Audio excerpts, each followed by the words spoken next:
si mwezi huu wa kulala, si mwezi huu wa kuzembea. Ulizembea miezi 11, basi angalau mwezi huu ujaddid imani yako, ijadidishe imani, irinyu imani, jikita katika kheri, jipinde katika taa.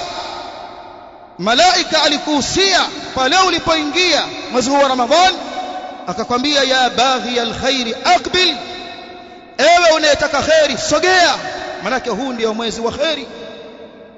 Wa ya baghi alsharri aqsir, ewe unayetaka mabaya acha. Si mwezi wa kucheza karata, si mwezi wa kucheza pool, si mwezi huu wa kucheza zumna, si mwezi wa kukaa katika magenge ya kutazama mipira. Sahabiru Salaf TV, Sahabiru Salaf TV, daima haki itaonekana.